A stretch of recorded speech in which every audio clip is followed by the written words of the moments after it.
Okay, back to the slides. See, they talk about sequential search being slow, and then they immediately go to bubble sort. Thanks. Well, why do we want to sort it? Okay, why do we want to have our items sorted?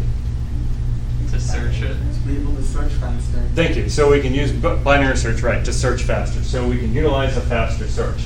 So if we have a bunch of items, we need to sort it. And the starting sorting routine we go with is bubble sort. Have y'all done bubble sort before? I think we did it in procedural. Of course you have. No. You did what, in procedural? We might have done it in procedural. This looks kind of different. Okay. All right. We'll go talk about bubble sort. It bubbles the items up. Let's say you have a bunch of lists, and we want to sort these lists. Is that list sorted? No. That's nice. Okay. During each iteration, you do the following. You start at the top, and you compare the two values. It's 10 greater than 7. Yes, it is. So we swap it. Is 10 greater than 19? No, it's not. We don't swap it. Is 19 greater than 5? It is. We will swap it. Is 19 greater than 16? It is. We will swap it. 19 is now in the correct location because it's bubbled, well, in this case, bubbled down or bubbled up, whichever way you want to think of it, to the end or the highest part of the array. How are we doing? Okay. Then you repeat. 7 greater than 10? Nope. 10 greater than 5? Hey, it is. Swap it. Is 10 greater than 16? Nope. 16 is now in the correct location. We have bubbled up the 16, although we didn't have to really bubble. It was just there to begin with. But bubble sort doesn't know about these things because it's slow. All right, is 7 greater than 5? Yep, let's swap it. Is 7 greater than 10? No, let's leave the 10 alone. All right, the 10's in the correct location. Okay. And then we have 5 and 7, we compare them, and we don't swap them. And this actually misses a step because there is a step where it evaluates if 5 should be moved. But what's nice about an array of one element is that it's already sorted. Right? So we're good. Okay. What's the big O of this? For comparisons. How many comparisons were there during this iteration? 4, size 5.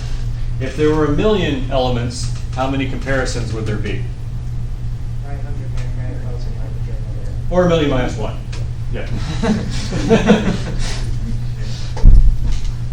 In other words, there are n minus 1 comparisons. How many comparisons are after n minus 1? N minus 2, all right. And then n minus 3, all right. So how many times are we doing the n minus some number comparisons? N times. So you're doing n iterations, and each time, on average, you're doing n divided by 2 comparisons. What's the big O of that? What's that? N. Well, you're doing n iterations. I wish I could draw this on the board. Well, I'll draw it on the board for you. Sorry, people at home, you don't get to see this. I think it would be O of n squared, actually. Right. So how many comparisons were at the first one? N minus 1. N minus 1, then n minus 2, right? Yeah. N minus 3, ... 3, 2, 1, right? Mm-hmm. How many of these are there? N. N. Great, so there's n iterations. What's the average number of comparisons per iteration? The first one's n minus 1, the last one's 1. So if you add those two divided by 2, it's n divided by 2. N minus 2 plus 2 is n. So you add those two. What's the average here? N divided by 2. So basically, you're doing n iterations times n over 2, which equals the big O of, I don't know if y'all can see that, N squared. n squared. All right? How many swaps are done? Oh. All right. Here's the data structures answer that you need to have memorized. It depends. That's easy. Got it? Everyone got that? It depends. It depends. What? Let me help you out there. Which one is better, an array or a linked list? It depends. Oh, good. Whew, okay, good. All right, we got those two together. Great. All right. Yeah, if anyone ever asks you that, that is the response. Okay. That's, well, it depends on what. Then you got to. We'll explain the differences, of course, but. Well, actually, yeah, you should know that right now. Well, it depends. What does it depend on? What you want. What you want, right? So when would I use a linked list? If you want to like dynamically add and subtract. From objects. from the beginning or the end. Yeah. What about an array? If you know how many there's going to be. Well, what operation is? There's an operation that the array will always win. Not add. Reading from the middle. Sure, the random access. I need to get the nth element. Array's got that. You don't have to like go through the linked list, and they're more complex data structures. You still have to jump around and do things. It's faster about it than linked list, but the array is always O of 1 for random access because it just jumps straight to the position. Okay, great sign. O of n squared on compares. All right, swaps. It depends. Great answer. What's the worst case scenario? You have to swap everything. And then it's what? If you have to swap every time you have to compare, O of n squared. Right, O of n squared. Best case scenario, you never have to swap. All right. Average case. Well, it's really, we'll just say it's this divided by 2, right? So it's n times n over 2, whole thing divided by 2, which is really just, we'll say n times n over 4.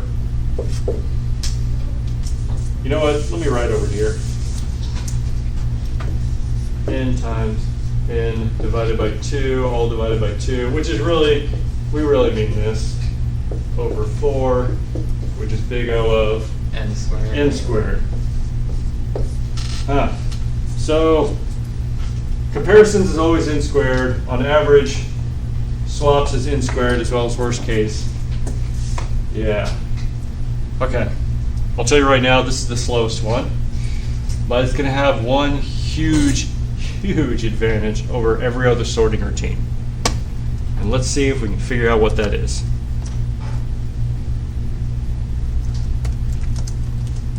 Is it going to be easy to set up? Maybe. How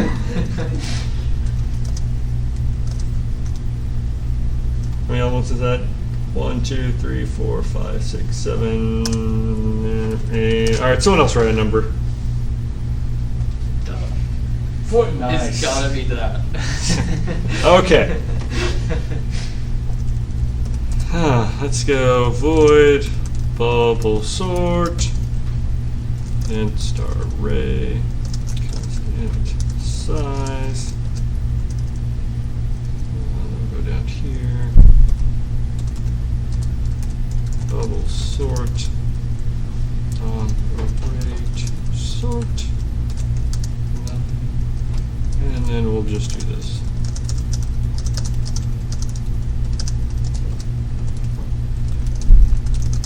All right, this is where the actual unit testing would have been more helpful, but I didn't do it.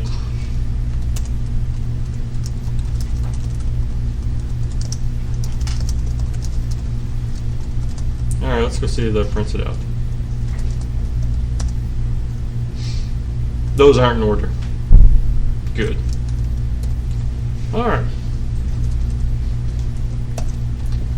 Y'all got this.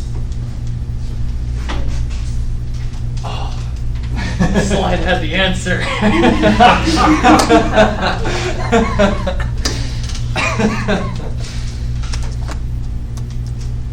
Is it? Nope. Nope. Nope. Oh, dang it. Nope. We got to go from pictures to code. Do it. Very important skill in this class.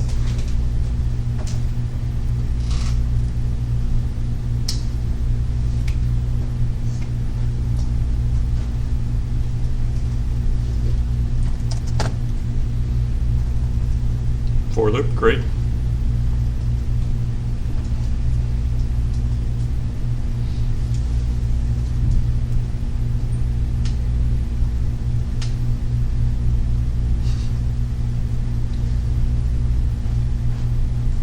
I'm amused they still teach ++I. There was a long time where that was faster than I++. It doesn't matter anymore. And that's fine. I'm not saying that's wrong. I'm just amused when I see it.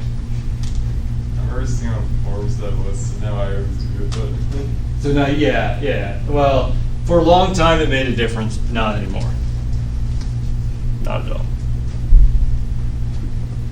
Except in certain key situations which are beyond the scope of this class.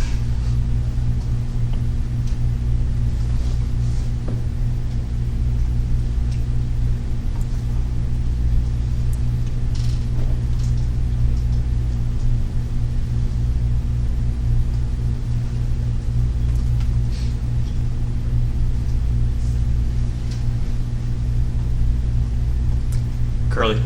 Yeah. Cool.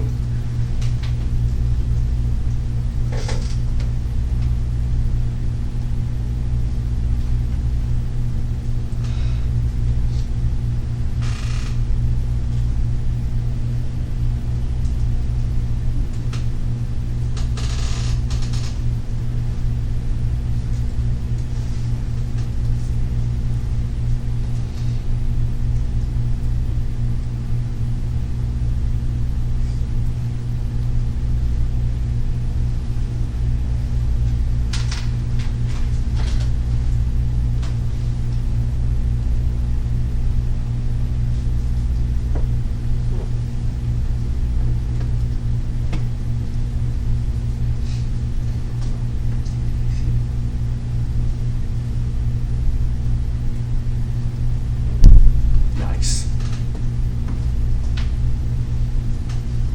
By the way, you're allowed to correct him, okay? We're helping each other out.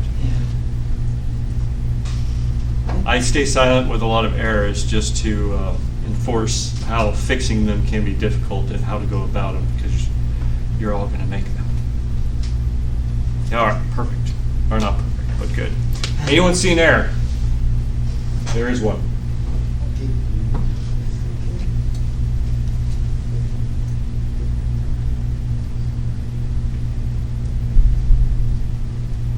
Wait a minute.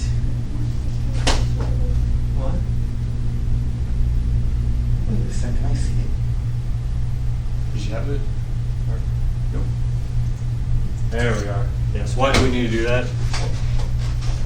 Because when array 1 is about, when array I+1 is going to try to be called, it doesn't exist, so. Oh, right. So when I is size minus 1, size minus 1 plus 1 is size, which is outside the bounds of the array. And in reality, we're comparing one value with the next, so we don't want to go beyond the scope of the array. We'll start grabbing random values. Yeah, random values will literally start showing up. It's kind of funny. All right, let's see what that looks like. Well, I don't know if you paid attention, but the 2000's in the correct spot. I think it might be else. Oh, we need. Let me help. Okay, let me help you out. What's the big O of this right now? In. But we need to write an O of in squared. Yeah.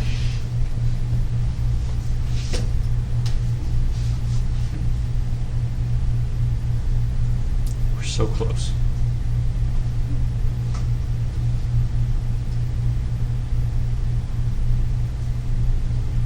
Ooh, interesting. Didn't think of that.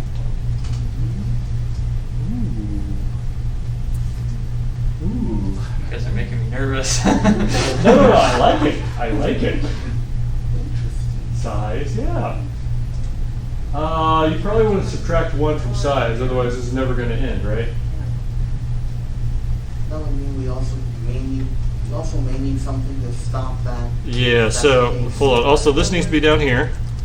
And then, what's your exit case or your base case?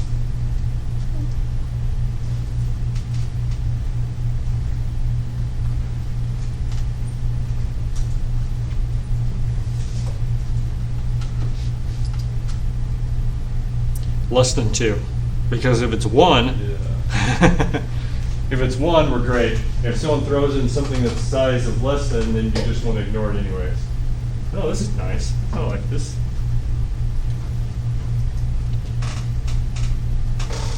Yeah, just return. Because it's sorted.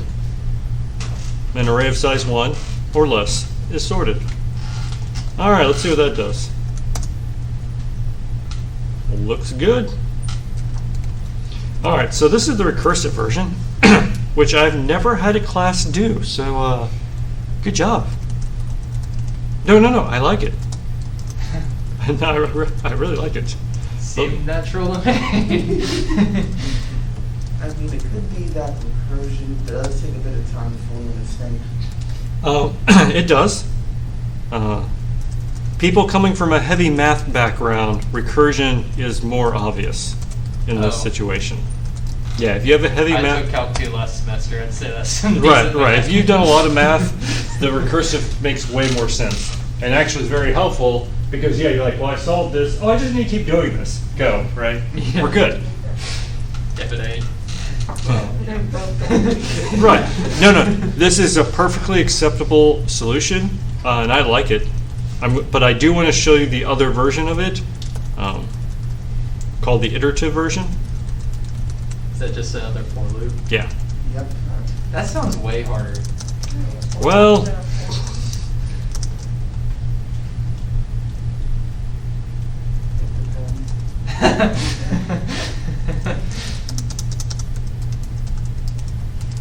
oh, I forgot to do that. Oh, that's okay. Let's see. Although I starts at J. Oh, wait, hold on. We're going the wrong direction. Hold on.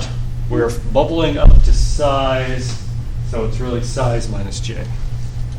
Minus 1. Okay.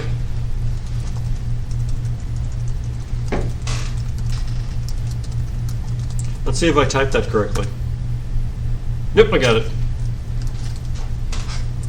And this is beautiful because I now get to ask the question, Which is better? which is better?